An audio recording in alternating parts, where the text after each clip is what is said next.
नमस्कार, आप देख रहे हैं काल चक्र। मैं हूं आपके साथ अंजलि आनंद और मेरे साथ हैं प्रश्न कुंडली विशेषज्ञ पंडित सुरेश पांडे जी। बहुत बहुत स्वागत है पंडित जी आपका।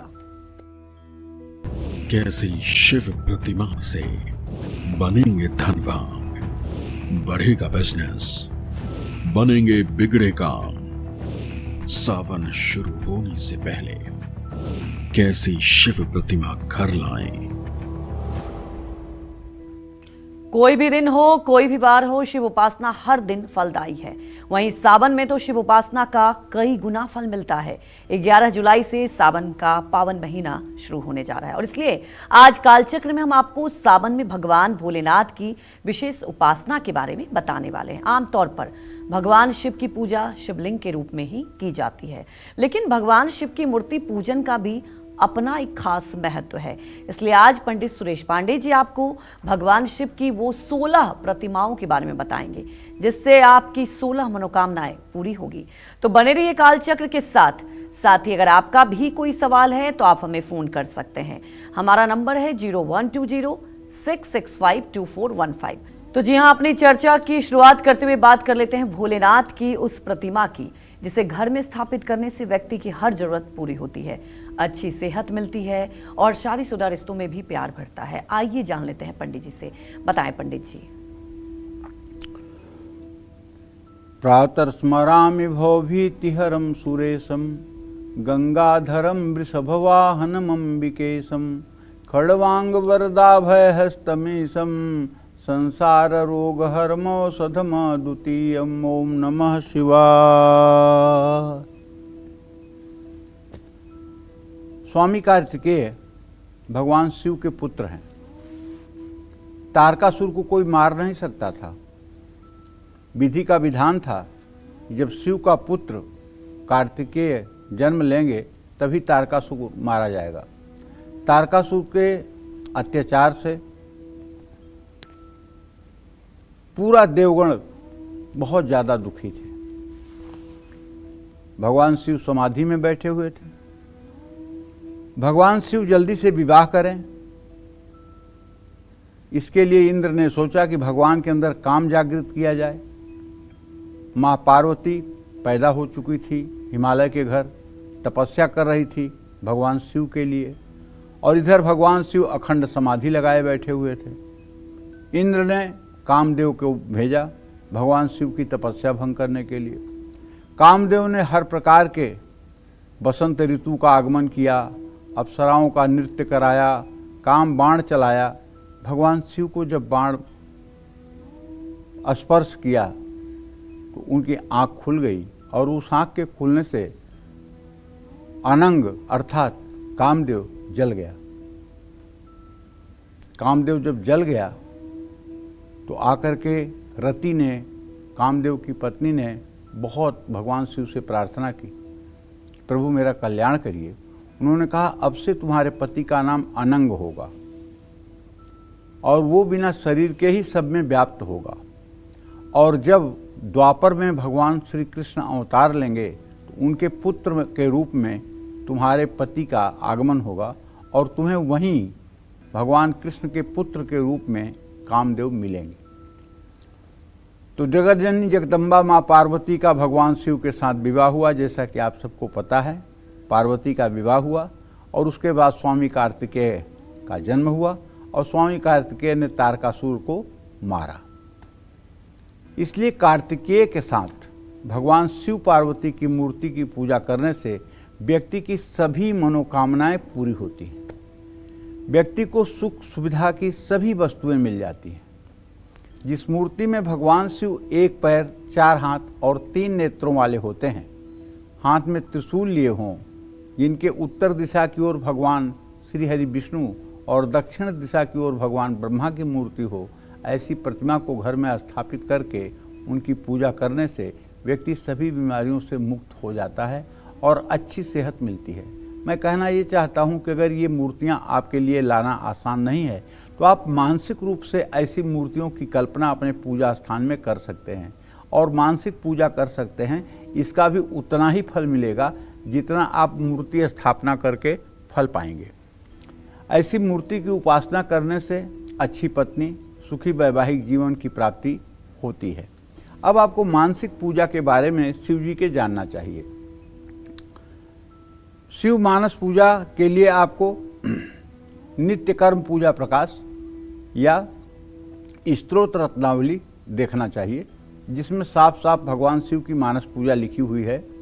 रत्नैकल्पितमासनं हिम जलय स्नानं च दिव्यांबरं नाना रत्न विभूषितं मृगमदां मोदांकितं चंदनं जाति चंपक बिल्वपत्र रचितं पुष्पं च धूपं दथा दीपं देवदयानिधे पशुपते हृत्कल्पितं गृह्यताम् सौवर्णे नवखण्डरचिते पात्रे घृतं पायसं भक्षं पंचविधं पयोदध्युतं रम्भाफलं पानकं शाकानामयुतं जलं रुचिकरं कर्पूरखण्डोज्ज्वलं ताम्बूलं मनसा मया विरचितं भक्त्या प्रभो स्वीकुरु छत्रं चामर्योर्युगं व्यजनकं चादर्शकं निर्मलं वीणाभैर्मृदङ्गकाहलकला गीतं च नृत्यं तथा साष्टांगः प्रणतिस्तुतिर्बहुविधा हेतत्समस्तं मया संकल्पं समर्पितेन तव पूजा गृहाण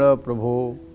आत्मा त्वं गिरिजामति सहचरा प्राणा शरीरं गृह पूजा ते विषयोपभोगरचना निद्रा समाधिस्थिति संचारः पदयो प्रदक्षिण विधि स्त्रोतानि सर्वागिरो यद्कर्मं क्रियते तदखिलं शम्भो तव आराधनं करचरणकृतं वा कायजं वा श्रवणनयनजं वा मानसं वापराधं विहितं विहितं सर्वमेतत्समस्व जय जय करुणाब्धे श्री महादेव शंभो। तो हर शिव आराधक को एक चीज़ अपने मन में रखना चाहिए, आत्मा त्वं गिरिजामति। हे भगवान शिव, आप मेरी आत्मा के स्वरूप हैं। गिरिजामति और माँ पार्वती मेरी बुद्धि स्वरूपा हैं। आत्मा त्वं गिरिजामति। सहचरा प्राणा, ये मेरे शरीर में आने वाली वायु और निकलने वाली वायु ये शिवगण हैं, नंदी आदि शिवगण हैं। सहचरा प्राणा और शरीरम गृह, हे भगवान शिव, ये मेरा शरीर आपके रहने योग्य अच्छा सा घर है। शरीरम गृह पूजा ते विषयोपभोग रचना, और जो मैं स्नान करता हूँ, चंदन लगाता हूँ, कंघी करता हूँ, कपड़े पहनता हूँ, ये सब आपके पूजन के उपचार हैं। पूजा ते विषयोपभोग रचना निद्रा समाधि स्थिति, और हे भगवान शिव, जब मैं सोता हूँ वो आपके समाधि की अवस्था है। संचारः पदयो प्रदक्षिण विधि, और जितने कदम मैं चलता हूँ, चाहे सीढ़ियों पे, चाहे ऊपर, चाहे नीचे, चाहे दाहिने, चाहे बाएं, वो सिर्फ और सिर्फ आपकी परिक्रमा है। आपकी मैं कैलाश पर परिक्रमा ही करता हूँ। संचारः पदयो प्रदक्षिण विधि स्त्रोतानि सर्वागिरो, और मैं चाहे जिस भाषा में जो कुछ भी बोलता हूँ वो आपके लिए पवित्र स्त्रोत है प्रभु। यद कर्मं क्रियते तदखिलं शंभो तव आराधनम, जाने अनजाने में जो भी कर्म हमारे द्वारा होता है प्रभु, वो सिर्फ आपके आराधना का ही क्रम है, इसके अलावा और कुछ भी नहीं है। इस भाव से आप हमारी उपासना को स्वीकार कीजिए। अगर सुबह शाम ये भाव मन में बना करके और भगवान शिव की आराधना की जाए तो बहुत शीघ्र भगवान शिव की कृपा दिखाई देती है, इसमें कोई संदेह नहीं है। जय मां विंध्यवासिनी।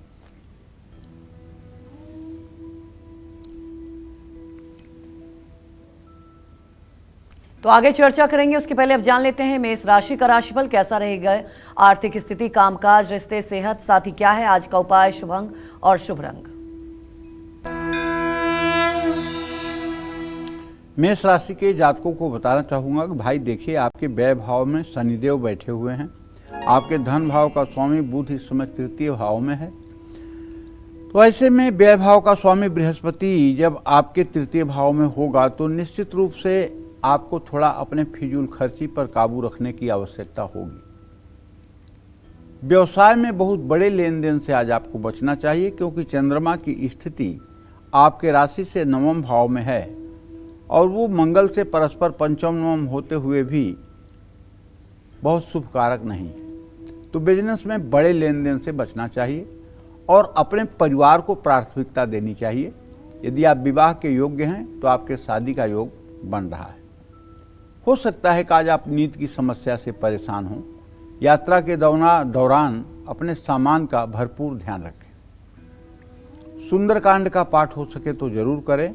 शुभ अंक आपके लिए 7 है। शुभ रंग आपके लिए लाल है। जय मां विंध्यवासिनी। तो आगे चर्चा करेंगे और जानेंगे पंडित जी से और कितनी प्रतिमाओं के बारे में, क्योंकि सावन की शुरुआत होने वाली है। उसके पहले आज पंडित जी महत्वपूर्ण जानकारी दे रहे हैं, लेकिन उसके पहले हमारी एक दर्शक कन्नू गाजियाबाद से जुड़ चुकी हैं। कन्नू, आप अपने सवाल पूछ सकती हैं। हेलो। हाँ बोलिए। राधे राधे पंडित जी। हाँ राधे राधे। पंडित जी मेरा बेटा है, उसका जन्म है 7 जनवरी 2006। उसने नीट क्लियर, वो NIT क्लियर करा है। अब वो कॉलेज में जा रहा है। पंडित जी आप उसके भविष्य के बारे में बता दीजिए कि कैसा रहेगा, अच्छा कॉलेज मिल पाएगा। और मैं एक छोटा सा काम करती हूँ घर पे, वो भी ना आजकल अच्छा नहीं चल रहा है पंडित जी, उसके बारे में भी कुछ बता दीजिए आप हमें। पहले आपके बेटे के भविष्य के बारे में बताता हूँ। आपके पुत्र भाव का स्वामी शुक्र और उससे पंचम भाव का स्वामी शनि, शुक्र शनि का इत्तेसाल हो रहा है। बहुत ही अच्छा कॉलेज पाएगा, मनपसंद कॉलेज पाएगा, बहुत ही अच्छी एजुकेशन होगी, पढ़ाई में बहुत ही अच्छी सफलता प्राप्त करेगा। बहुत ही इंटेलिजेंट बालक है और बहुत ही अच्छा अपने जीवन में प्रदर्शन करेगा। पूर्ण अनुशासन में रह करके कभी माता पिता को निराश नहीं करेगा। दूसरा प्रश्न आपका आपके व्यवसाय से संबंधित है। तो बुध और बृहस्पति की स्थिति अभी ठीक नहीं है। अभी आपका व्यवसाय ठीक नहीं चल रहा है। आपके व्यवसाय में ठीक होने में अभी 1.5 से 2 महीने का समय लग सकता है, लेकिन कल दिवाली के पहले आपका व्यवसाय ठीक हो जाएगा। आपको अपने व्यावसायिक स्थल पर जहां आपका व्यावसायिक स्थल है, वहां उस कमरे में आप अगर पीले रंग का पेंट करा दें, हल्के पीले रंग का पेंट करा दें, तो निश्चित रूप से आपके व्यवसाय की वृद्धि हो जाएगी और आपका काम में मन लगेगा। जय मां विंध्यवासिनी। तो जान लेते हैं वृषभ राशि का राशिफल। कैसी रहेगी आर्थिक स्थिति, कामकाज, रिश्ते और सेहत, साथ ही क्या है आज का उपाय, शुभ अंक और शुभ रंग। आपके राशि में स्वगृही शुक्र है।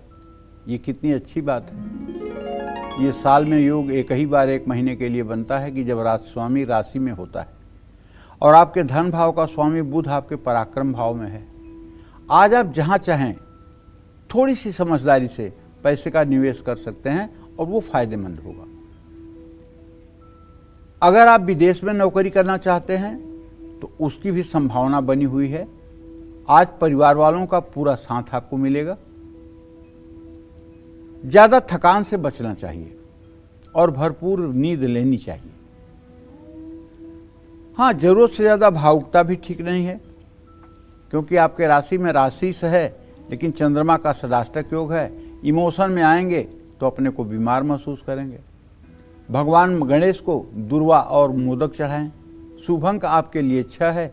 शुभ रंग आपके लिए हरा है। जय मां विंध्यवासिनी।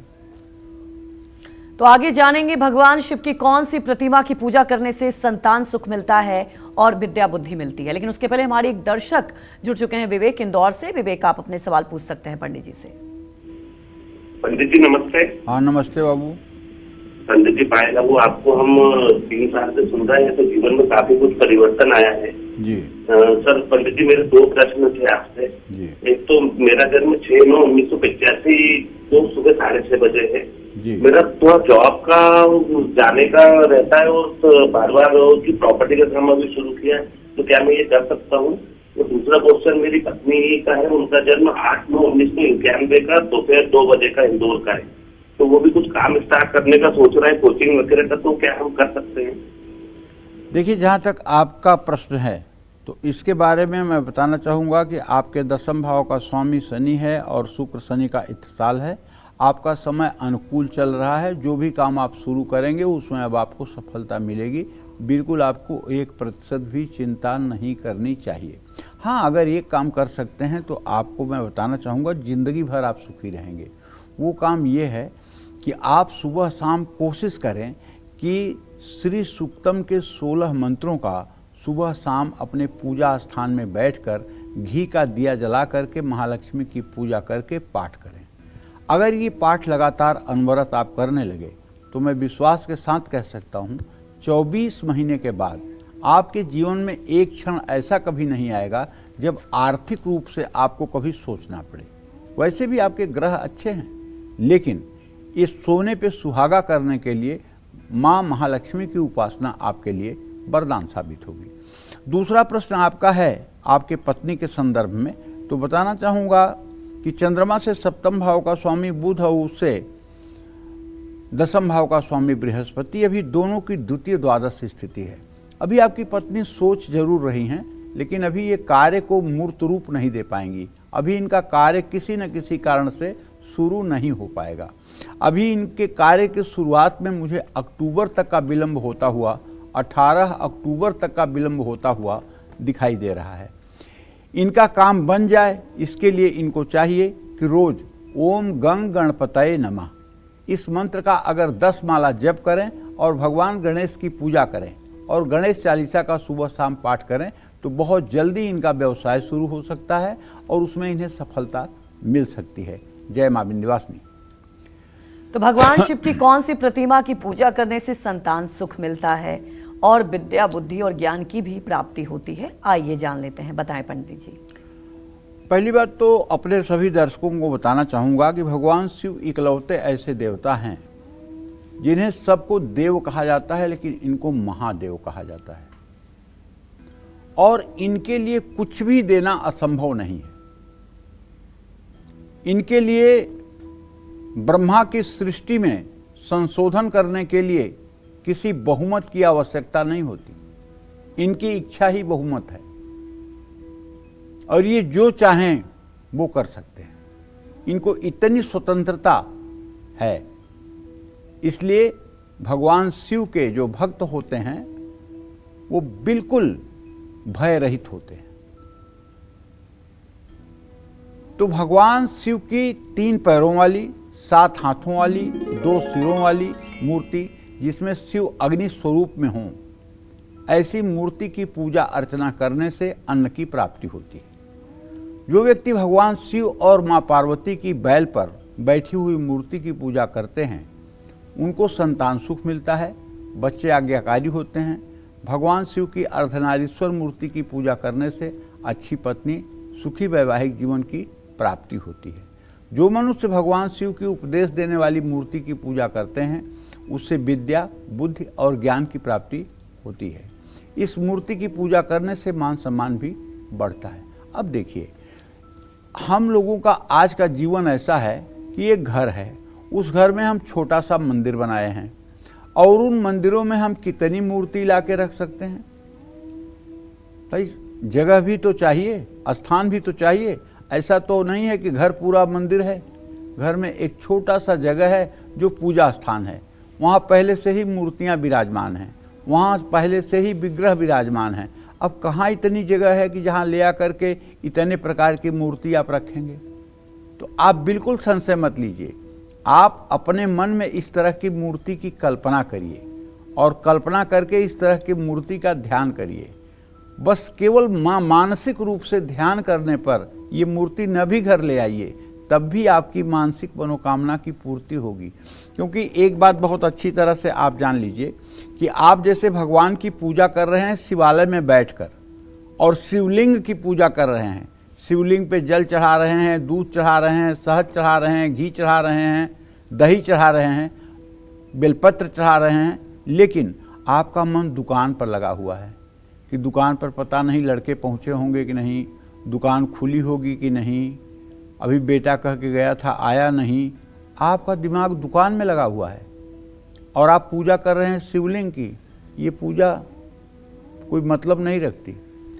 पूजा उसे कहते हैं कि जब आप पार्क में भी बैठे हों, जब आप ट्रेन में भी बैठे हों, जब आप बस में भी बैठे हों, जब आप यात्रा भी कर रहे हों, जब आप अपने व्यवसाय में भी बैठे हों और चिंतन भगवान शिव का चल रहा हो, आप लोगों से बात भी कर रहे हों, लेकिन मन सदा शिव में रमण कर रहा हो, तो यही पूजा असली पूजा है।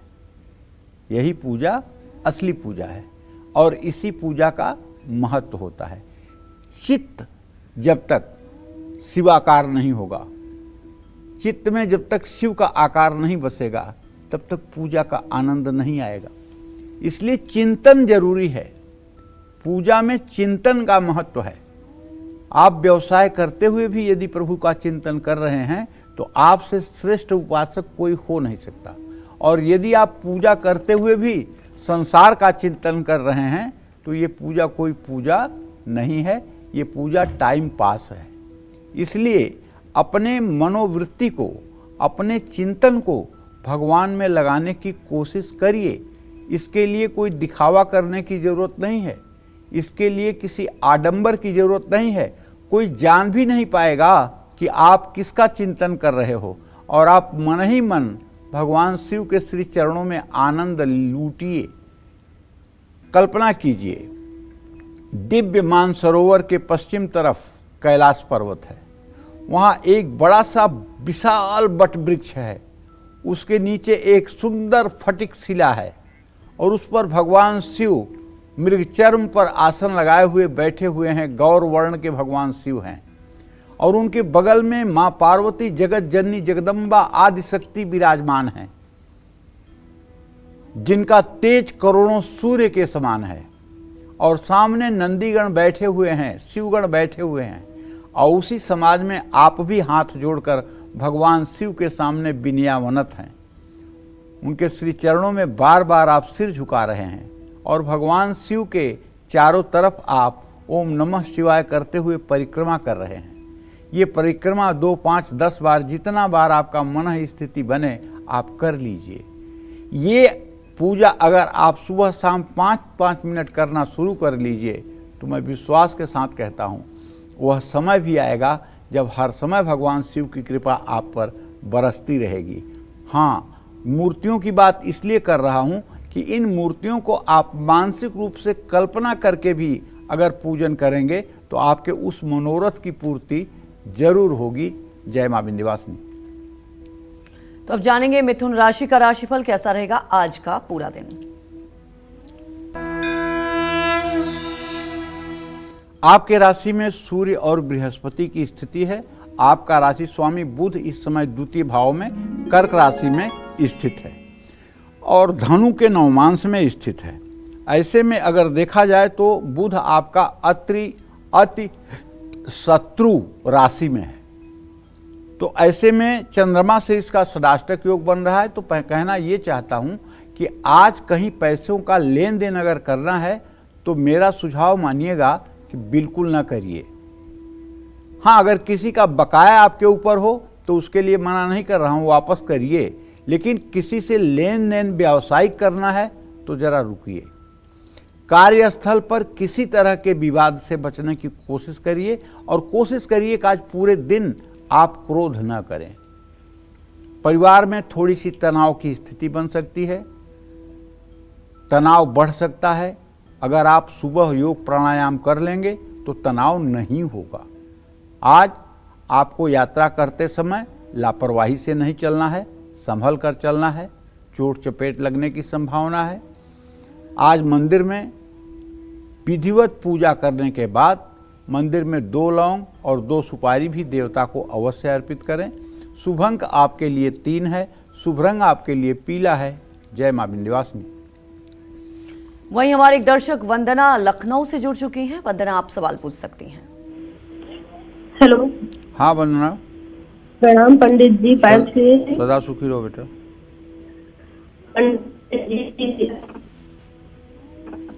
बोलो वंदना, सवाल बोलो। जी पंडित जी, हम 11 साल से है आपका कार्यक्रम और हमारी मम्मी जो जी की बहुत बड़ी भक्त हैं, वो टीवी के सामने पंडित जी 1 घंटा आप जैसे ही आते हैं हाथ जोड़ के बैठ जाते हैं। पंडित जी उनको आशीर्वाद दीजिए कि वो आशीर्वाद है, पूरा आशीर्वाद रहे। और पंडित जी हम अपनी मम्मी के लिए पूछना चाहते हैं कि वो 1 साल से पता नहीं क्या हो गया, 1 साल से उनकी पंडित जी तबीयत बहुत ज्यादा उनको दिक्कत रहती है। जब कब वो अचानक हमारे घर में पता नहीं क्या ऐसे ही किसी न किसी को दिक्कत बनी रहती है, लेकिन मम्मी को 1 साल से ज्यादा दिक्कत रहती है। और दूसरा सवाल पंडित जी हमारे बड़े भाई के लिए है। जुलाई 1906 पंडित जी, तो उनको भी बहुत ज्यादा प्रॉब्लम रहती है। उनके पूरे में कमर से नीचे वो पूरा दोनों पैरों में दिक्कत हुई, वो चल नहीं पा रहे हैं।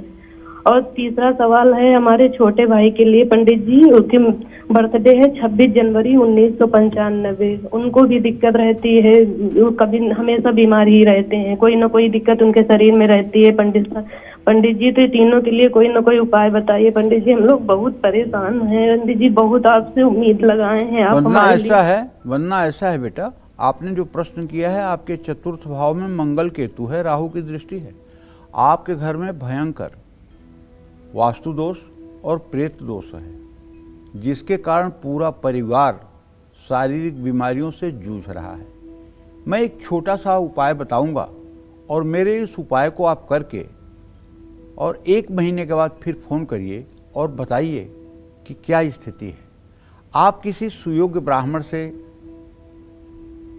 बात करिए और अपने घर में जिस दिन अग्निवास हो, अग्निवास होता है जब अग्नि पृथ्वी पर रहती है, अग्नि पाताल में भी रहती है, आकाश में भी रहती है, पृथ्वी पर भी रहती है। जब अग्नि का वास पृथ्वी पर हो तो उस समय आप अपने घर में एक महामृत्युंजय के हवन का आयोजन करिए और 8000 आहुति महामृत्युंजय मंत्र का काला तिल, घी, चीनी, शहद मिला करके लगभग 5 किलो काला तिल, 1.5 किलो घी, 1 किलो चीनी और आधा किलो शहद, ये सारी चीज़ें मिलाकर आम की लकड़ियों पर हवन कुंड बना करके और 8 लोग बैठ करके हवन करें। घर के सभी लोग बैठे तो ज़्यादा अच्छा रहेगा। और महामृत्युंजय मंत्र से पंडित जी हवन कराएं, मंत्र बोल बोल करके स्वाहा कराएं। ऐसा नहीं कि मन में मुन्न मुन्न करें और स्वाहा कराएं। आप उन्हें यथोचित दक्षिणा दीजिए, भोजन कराइए। मैं दावे के साथ कह सकता हूं, ये उपाय तो करना होगा आपको 4 बार 4 महीने में, लेकिन एक बार में ही आपको कम से कम 30 से 40% लाभ मिल जाएगा। चाहे जितनी बड़ा आत्मा दोष है वो सब ठीक होगा, मम्मी ठीक होंगी, बड़ा भाई ठीक होगा, छोटा भाई ठीक होगा, सबको चमत्कारिक लाभ मिलेगा। दूसरा उपाय ये है बेटा कि रोज सुबह वंदना आप नहा करके और फटाफट दुर्गा जी के चित्र के सामने बैठ करके एक घी का दिया जला करके दुर्गा जी के ऊपर लाल फूल चढ़ा करके धूप दीप जला करके, और जो गीता प्रेस की दुर्गा सप्तशती है उसमें दिव्या कवचम नाम का एक चैप्टर है, उस कवच का 9 बार पाठ कर डालिए और 9 बार पाठ करने के बाद एक दाहिने तरफ तांबे के लोटे में जल भर करके रखिए और उसमें एक फूल डाल दीजिए। जब पूजा करके उठिए तो सबके ऊपर एक एक फूल, उसी फूल से सबके ऊपर जल छिड़क दीजिए। ये उपाय आप 9 दिन करिए। 9 दिन के बाद सारे लोग ठीक हो जाएंगे, पूरी गारंटी है, पूरी गारंटी है, पूरी गारंटी है। सब ठीक हो जाएंगे क्योंकि सब देव दोष से दुखी हैं, दूसरा कुछ प्रॉब्लम है ही नहीं है। और तीसरा उपाय ये है, 2 उपाय करने के बाद तीसरा उपाय ये है कि आपको चाहिए कि आप शनिवार के दिन पीपल के पेड़ के नीचे 7 सरसों के तेल के दिए जलाकर और पीपल की 7 परिक्रमा 7 शनिवार जरूर कर लें। इससे भी सबकी परेशानी दूर होगी। जय मां विंध्यवासिनी। तो जानेंगे कर्क राशि का राशिफल कैसा रहेगा आज का इनका पूरा दिन, आइए जानते हैं। देखिए, कर्क राशि के जातकों को बताना चाहूँगा कि इस समय आपके राशि में बुध की स्थिति है। बुध अतिशत्रु राशि में है और आपके व्यय भाव में सूर्य बृहस्पति की स्थिति है और आपके धन भाव में मंगल केतु की स्थिति है। तो आमदनी तो बढ़ने के संयोग इसलिए बन रहे हैं कि मंगल की स्थिति तृतीय भाव में है, लेकिन खर्चे भी इसलिए बढ़ेंगे कि बुध की स्थिति और ये जो मतलब कि मंगल केतु की स्थिति है, इसके कारण आमदनी जितनी बढ़ेगी उतना खर्चा भी बढ़ेगा। और हाँ, 9वें भाव में शनि आपको दूर की यात्रा करा सकता है। वैवाहिक जीवन में सुख शांति रहेगी। आज स्वास्थ्य ठीक रहेगा। आज संभल कर चलना चाहिए। उतावले में होकर के चलने से चोट चपेट लग सकती है। सुबह शाम घर में कपूर जलाना चाहिए। शुभ अंक आपके लिए 8 है। शुभ रंग आपके लिए सफेद है। जय मां विंध्यवासिनी। 11 जुलाई से सावन का पावन महीना शुरू होने जा रहा है। ऐसे में आज हम आपको महादेव की महाकृपा पाने के खास उपाय बता रहे हैं। कैसे अलग अलग शिव प्रतिमाओं की पूजा करने से आपकी ढेरों मनोकामनाएं पूरी हो सकती है। तो चलिए अपनी चर्चा को आगे बढ़ाते हुए बात कर लेते हैं भगवान शिव की उस प्रतिमा के बारे में जिसकी पूजा करने से आपको धन दौलत और मान सम्मान मिलेगा, साथ ही आपकी जिंदगी में आ रही सभी परेशानियां भी दूर हो जाएगी। आइए जानते हैं, बताएं पंडित जी। देखिए, नंदी के साथ सभी गणों से घिरे हुए भगवान शिव की ऐसी प्रतिमा की उपासना करने से मनुष्य को मान सम्मान की प्राप्ति होती है। मां पार्वती के साथ नृत्य करते हुए हजारों भुजाओं वाले भगवान शिव की मूर्ति की पूजा करने से व्यक्ति को अपने जीवन में सभी सुखों की प्राप्ति भी होती है, कष्टों से मुक्ति भी मिलती है। 4 हाथ और 3 नेत्र वाले, गले में सांप और हाथ में कपाल धारण किए हुए भगवान शिव की सफ़ेद रंग की प्रतिमा की पूजा करने से धन संपत्ति की प्राप्ति होती है। काले रंग, लाल नेत्रों वाली, चंद्रमा को आभूषण की तरह गले में धारण करने वाले, माथे पर धारण किए हुए, हाथ में गदा और कपाल लिए हुए भगवान शिव की प्रतिमा की उपासना करने से परेशानियां खत्म हो जाती हैं, रुके हुए काम पूरे होते हैं, शत्रुओं का भय समाप्त हो जाता है। लेकिन ये सब ऐसे स्वरूप हैं जो बड़े शिव भक्त हों, जिनका हर समय मन शिव आकार हो, उन्हें ही करना चाहिए, वरना ये चित्र आपको व्यथित भी कर सकते हैं, व्यग्र भी कर सकते हैं। इसलिए देखिए, मुझे तो 365 दिन टीवी पे कार्यक्रम करना है, तो हम कुछ न कुछ शास्त्र की नई बातें आपको बताते रहेंगे। इसका मतलब ये नहीं है कि आप उसी रास्ते पर तुरंत चल दें।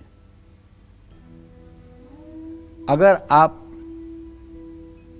करुणा, दया और भावुक व्यक्ति हैं तो आपको ये सब जो चित्र मैंने बताया है, इन चित्रों को नहीं लगाना चाहिए। आपको सिर्फ भगवान शिव के सौम्य रूप का ध्यान करना चाहिए, जहाँ वो हिमालय पर स्फटिक शिला पर बैठकर मृग चर्म पर, दाहिना हाथ आशीर्वाद के मुद्रा में है, दाहिना पैर नीचे लटकाए हुए हैं, बायां पैर दाहिने पैर के नीचे दबा हुआ है, ध्यानस्थ हैं। माँ पार्वती बगल में विराजमान हैं, नंदीगण सामने बैठकर उनकी स्तुति कर रहे हैं और आप भी कैलाश मानसरोवर में उपस्थित हैं। भगवान शिव की ये दिव्य झांकी देख रहे हैं और ओम नमः शिवाय का आप जप कर रहे हैं। ये ध्यान लगा लीजिए ना 10-20 मिनट के लिए, सारी मनोकामना पूरी हो जाएगी। क्या 3 नेत्र वाले शिव, क्या 4 नेत्र वाले शिव, क्या 5 मुख वाले शिव, किसी चित्र को लगाने की जरूरत नहीं। सिर्फ अगर ये जो मैं कह रहा हूँ ध्यान कर लीजिए, जो वाला ध्यान मैं कह रहा हूँ ध्यान कर लीजिए, आप पक्का मानिए देव दुर्लभ मनोकामना अगर आपकी होगी तो उसे भी सब भगवान शिव पूरी कर देंगे। और ये कामनाएं तो तुच्छ हैं, वो आपको वो दे देंगे जिसकी आप कल्पना भी नहीं करते होंगे। सुंदर मति और सुंदर गति दे देंगे। अब चक्रवर्ती सम्राट के पास जा करके कोई आदमी कहे कि मेरे गाय के लिए 1 साल का भूसा दे दीजिए, तो ये तो चक्रवर्ती सम्राट का भी उपहास है। भगवान शिव के सामने आप तुच्छ भोग मांगे, नौकरी मांगे, पैसा मांगे, गरीबी दूर करने की बात मांगे, ये तो बड़ी तुच्छ बात है। अरे भगवान शिव से उनकी अविरल भक्ति मांगिए, उनका स्नेह मांगिए, उनकी कृपा मांगिए, उनका अपने जीवन में मार्गदर्शन मांगिए। राजा दशरथ जब कैकेयी के कोप भवन में व्यथित होकर गिरे थे और उन्हें यह हो गया कि अब राम बन जाएंगे, तो राजा दशरथ को कुछ नहीं समझ में आया, केवल शिव जी याद आए। और उसी समय की चौपाई है अयोध्या कांड की। आशुतोष तुम अवढर दानी, आरत हरहूं दीन जन जानी। हे आशुतोष अवढर दानी भगवान शिव, मेरे इस धर्म संकट से मुझे दूर करिए, मुझे उबारिए। स्वयं राम जी के पुत्र हों, ऐसे राजा दशरथ को सिर्फ और सिर्फ भगवान शिव याद आते हैं। अगर आप भी भगवान शिव को तन्मयता के साथ, व्याकुलता के साथ, बेचैनी के साथ याद करेंगे और भगवान शिव के लिए आपके आंखों से झरझर धारा बहेगी, तो भगवान शिव को प्रसन्न होने में देर नहीं लगेगा। कल मैंने एक बात बताई थी, आज भी वही बात आपको बता रहा हूं। रसना सांपिनी बदन बिल, जे न भजहि हरि नाम, जिन्है न प्रिय राम, ताहि विधाता बाम। ये शरीर रूपी ये बदन में सर्पिणी रूपी जीभ जो है, ये बदन के बिल में अर्थात मुंह में छिपी हुई है। ये हरिनाम का जप नहीं करती है, न राम बोलती है, न कृष्ण बोलती है, न शिव बोलती है।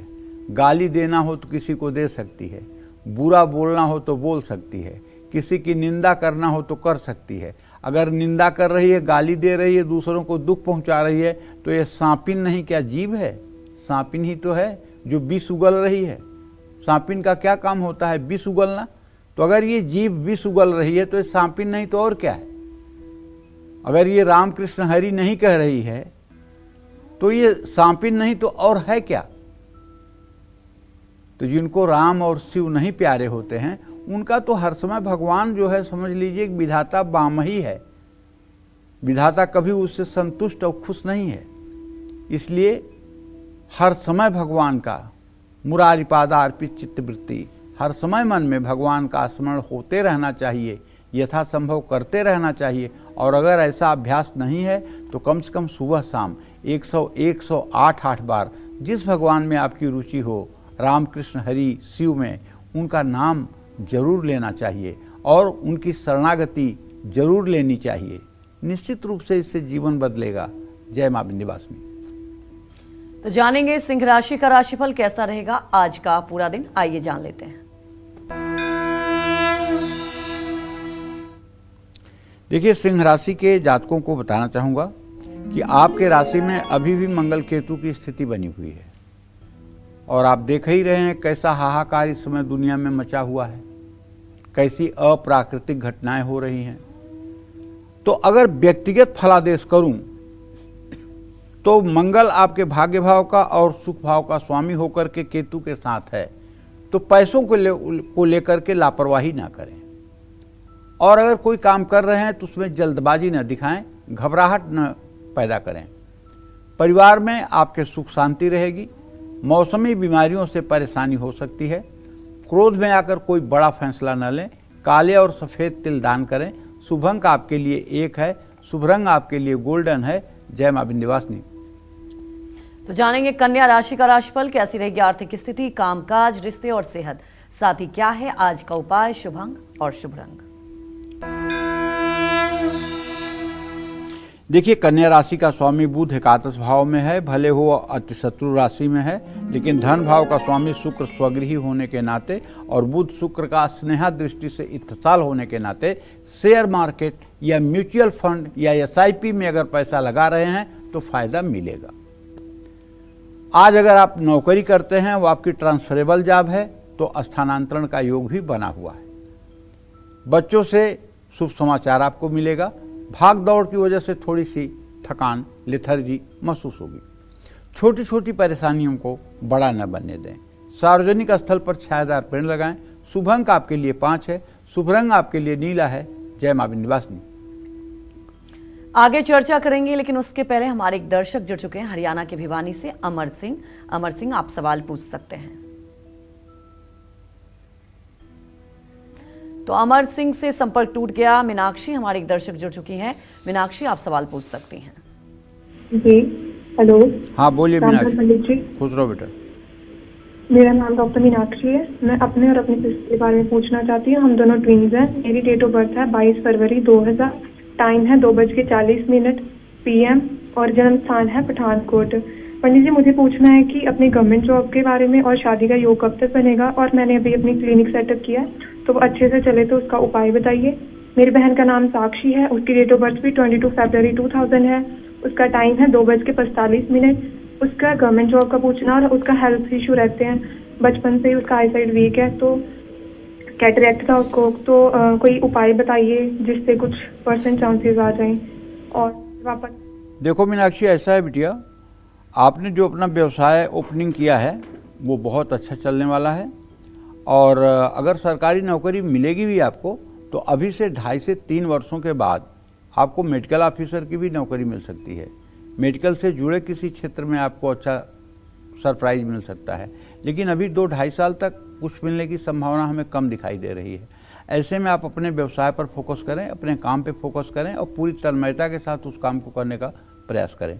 छोटी बहन के बारे में जो तुमने प्रश्न किया है तो उसके बारे में बताना चाहूँगा कि राहु और केतु का सामंजस्य इस बात का संकेत कर रहा है कि वो फिजिकली शारीरिक रूप से बहुत ही वीक है, उसकी इम्यूनिटी रोग प्रतिरोधक क्षमता भी बहुत कम है।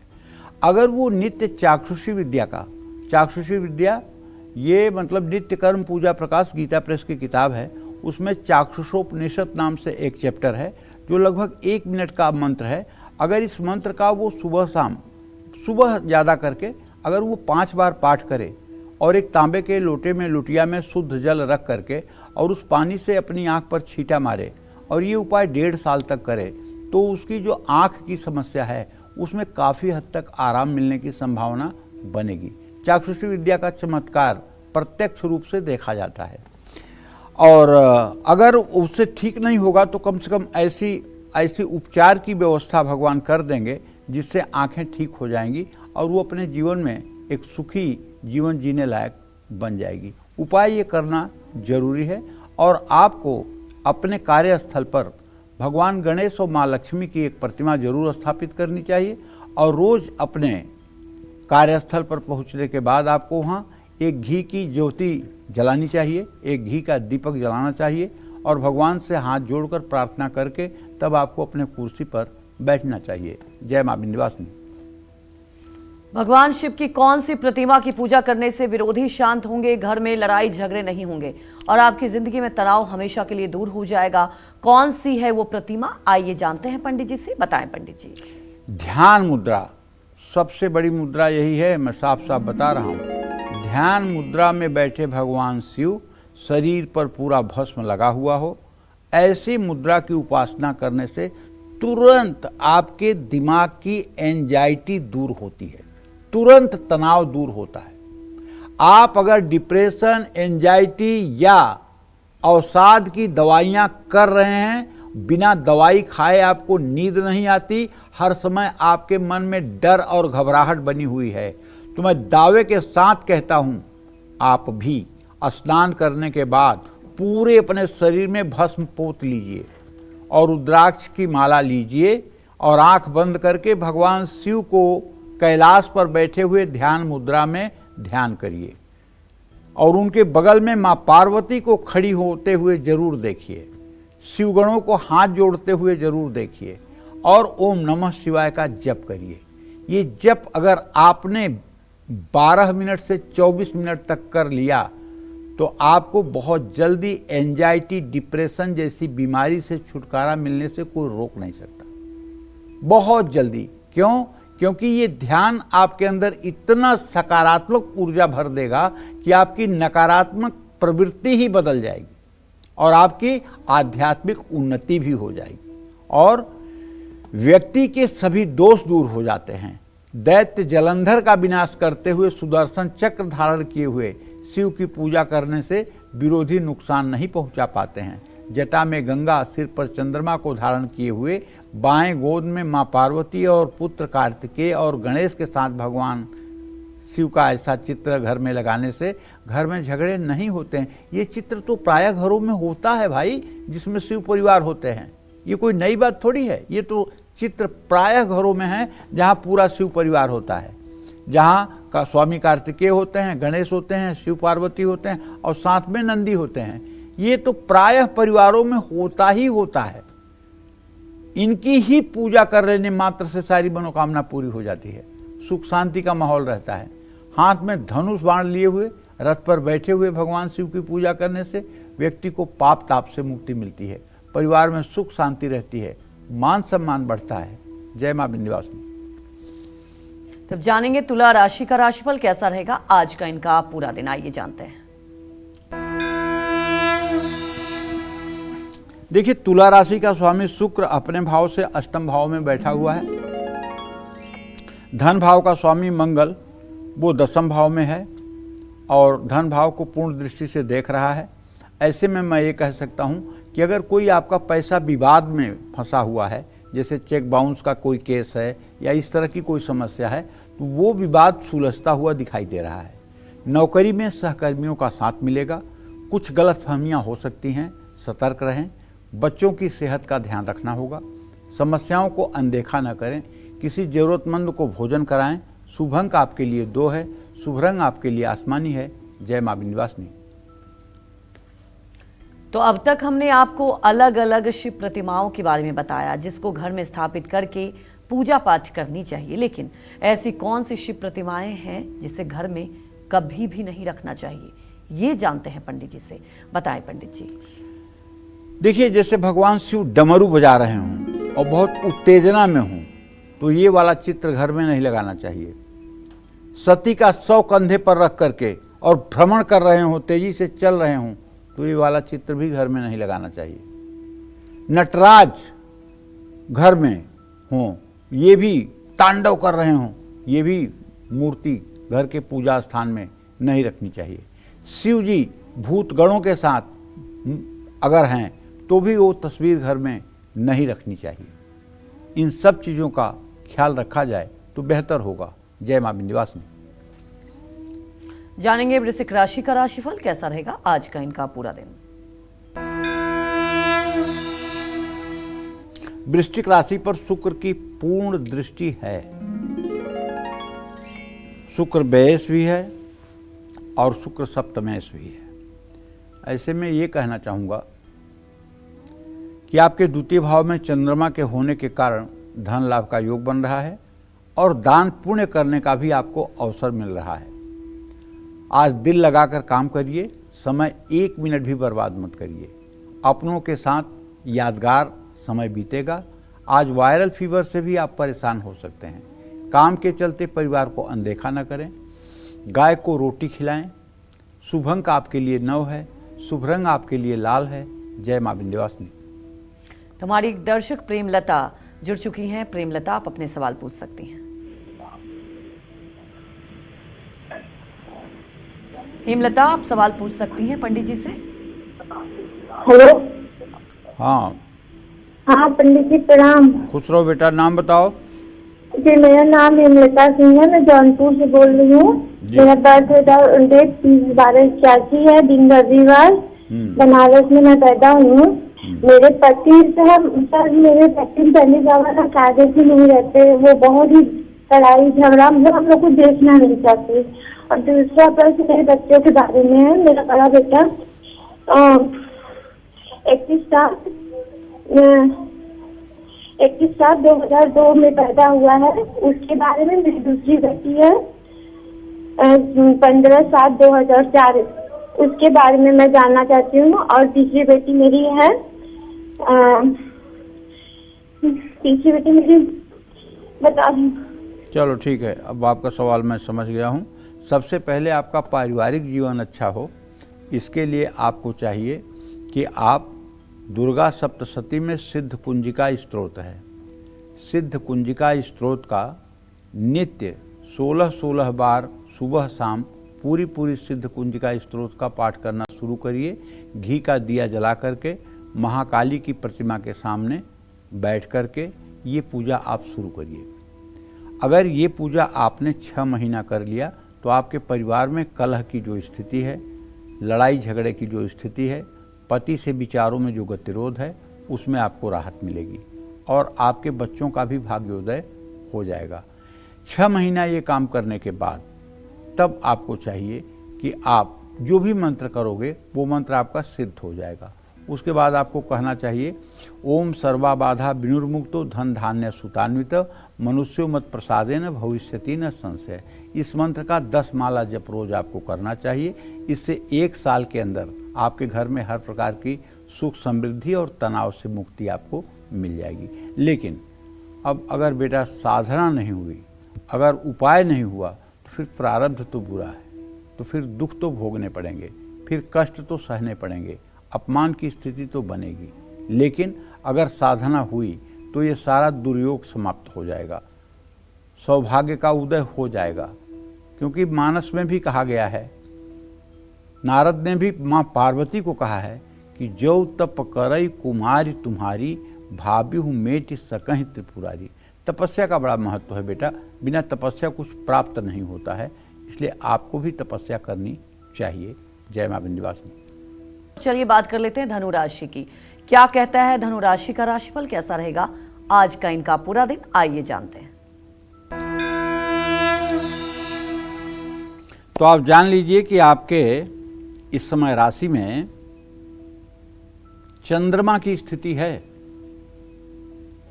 और चंद्रमा आपके अष्टम मृत्यु भाव का स्वामी है और आपके व्यय भाव का स्वामी मंगल आपके भाग्य स्थान में है। संभल करके खर्चा करिएगा, अगर वाहवाही में आकर के खर्चा करोगे तो जेब हल्की पड़ जाएगी। आज कुछ क्रिएटिव काम करने की आप कोशिश करेंगे, उसमें आपको सफलता मिलेगी। लेकिन अगर कोई मामूली बात हो रही है जो आपको थोड़ा सा हर्ट कर रही है तो उसे नज़रअंदाज करिए, उसको बहुत सीरियसली मत लीजिए। शारीरिक और मानसिक स्वास्थ्य बिल्कुल अच्छा रहेगा। और हाँ, मैं कहना चाहूँगा, देखिए शनि की ढैया भरे चल रही है आपकी, लेकिन आपको स्ट्रेस लेने से बचना चाहिए। जब आपके मन में स्ट्रेस आए तो आपको भगवान का चिंतन करना चाहिए, पंछियों को दाना पानी देते रहना चाहिए। शुभ अंक आपके लिए 4 है, शुभ रंग आपके लिए नारंगी है। जय मां विंध्यवासिनी। तो चलिए बात करते हैं मकर राशि वालों की, जानते हैं आज उनका भाग्य कितना मजबूत है।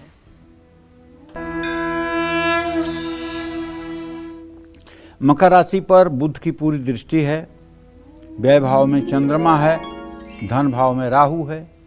रुका हुआ पेमेंट मिल सकता है। आज नई नौकरी के लिए बुलाव भी आ सकता है। परिवार के साथ समय बिताने की कोशिश करिए। आज किसी बात को लेकर के हो सकता है आप स्ट्रेस में रहें। अपनी गलतियों को अनदेखा न करिए। सफ़ेद चंदन का तिलक अपने माथे पर लगाइए। शुभ अंक आपके लिए 7 है, शुभ रंग आपके लिए सफ़ेद है। जय मां विंध्यवासिनी। तो आगे कुंभ राशि के बारे में जानेंगे, लेकिन उसके पहले हमारी एक दर्शक दिल्ली से आशा जुड़ चुकी हैं। आशा, आप सवाल पूछ सकती हैं। टीवी का वॉल्यूम कम कर लीजिए आशा, फिर आप सवाल पूछ सकती हैं पंडित जी से।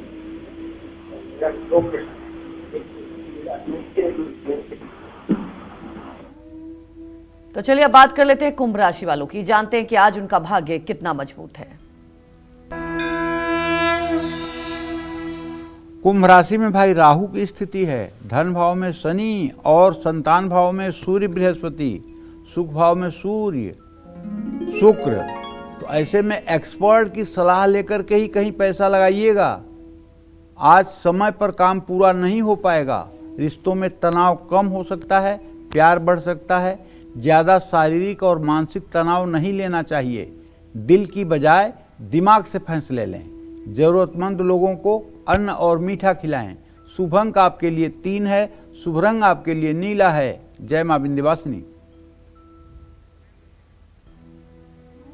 तो हमारे एक दर्शक मेरठ से सुरेंद्र जुड़ चुके हैं। सुरेंद्र, आप सवाल पूछ सकते हैं। पंडित जी नमस्कार। हाँ नमस्कार। पंडित जी, मैं आपका प्रोग्राम बहुत दिन से देखता हूँ और मुझे आपसे एक बार मिलने का अवसर मिला था। जो आपके चेहरे पे तेज मैंने देखा है, शायद जीवन में बहुत कम लोगों को देखा है। पंडित जी, मैं मेरी जन्म तिथि है, मेरा नाम है सुरेंद्र कुमार अग्रवाल। मेरा जन्म है 30/12/1949। समय है 21:19। पंडित जी, मेरा बेटा लंदन में रहता है और मैं उसके पास जाना चाहता हूँ। मुझे 5 साल यहाँ अकेले हो गए। मेरी वाइफ भी की अभी डेथ हो गई है 5 साल पहले। तो मैं कब जा पाऊंगा अपने बेटे के पास? सुरेंद्र जी, देखिए ऐसा है कि बेटे तो आपको 24 घंटा बुला रहा है, लेकिन बहू नहीं चाहती है कि आप वहाँ जाएं। बहू हर समय बेटे से विरोध करती है कि आप वहाँ ना जाएं। इसलिए देखिए, माया मोह में तो आप फंसे हुए हैं। मैं आपसे एक बात कहना चाहूँगा सुरेंद्र जी, आप कहाँ अकेले हैं। आपके साथ श्री राम हैं, आपके साथ कृष्ण हैं, आपके साथ शिव हैं। अरे आप यहीं रह कर के भगवान का भजन करिए। अगर बेटा बहुत सम्मान के साथ बुलाए तो जाना चाहिए। अभी प्रश्न के हिसाब से आपके गमन भाव का स्वामी शुक्र शनि से तृतीय एकादश का संबंध बना रहा है, जो इस बात का संकेत कर रहा है कि 2-3 महीने के अंदर आप जा सकते हैं, लेकिन आपकी यात्रा छोटी होगी। थोड़े दिनों के लिए ही आप जाएंगे, ज़्यादा दिनों के लिए नहीं जा पाएंगे। जय मां विंध्यवासिनी। तो चलिए बात कर लेते हैं मीन राशि वालों की और जानते हैं आज उनका भाग्य कितना मजबूत है।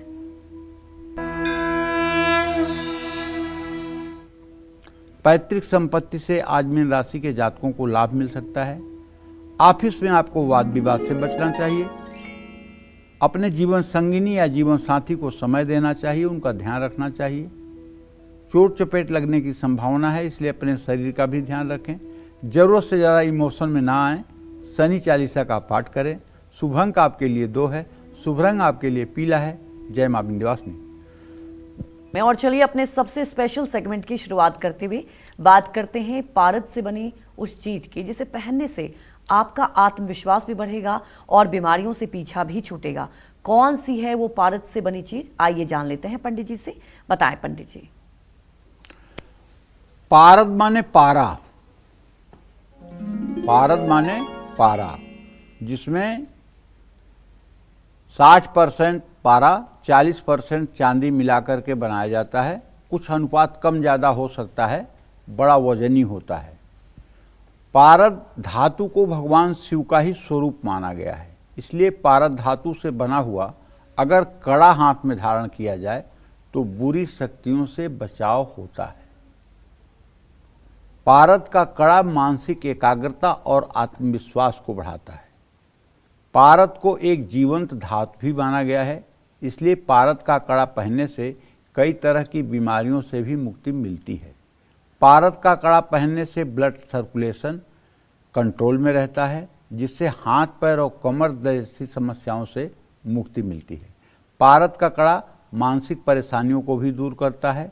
मौसम बदलते ही अगर बीमारियां आपको घेर लेती हैं तो हाथ में पारद का कड़ा पहनने से निश्चित रूप से लाभ मिलेगा। जय मां विंध्यवासिनी।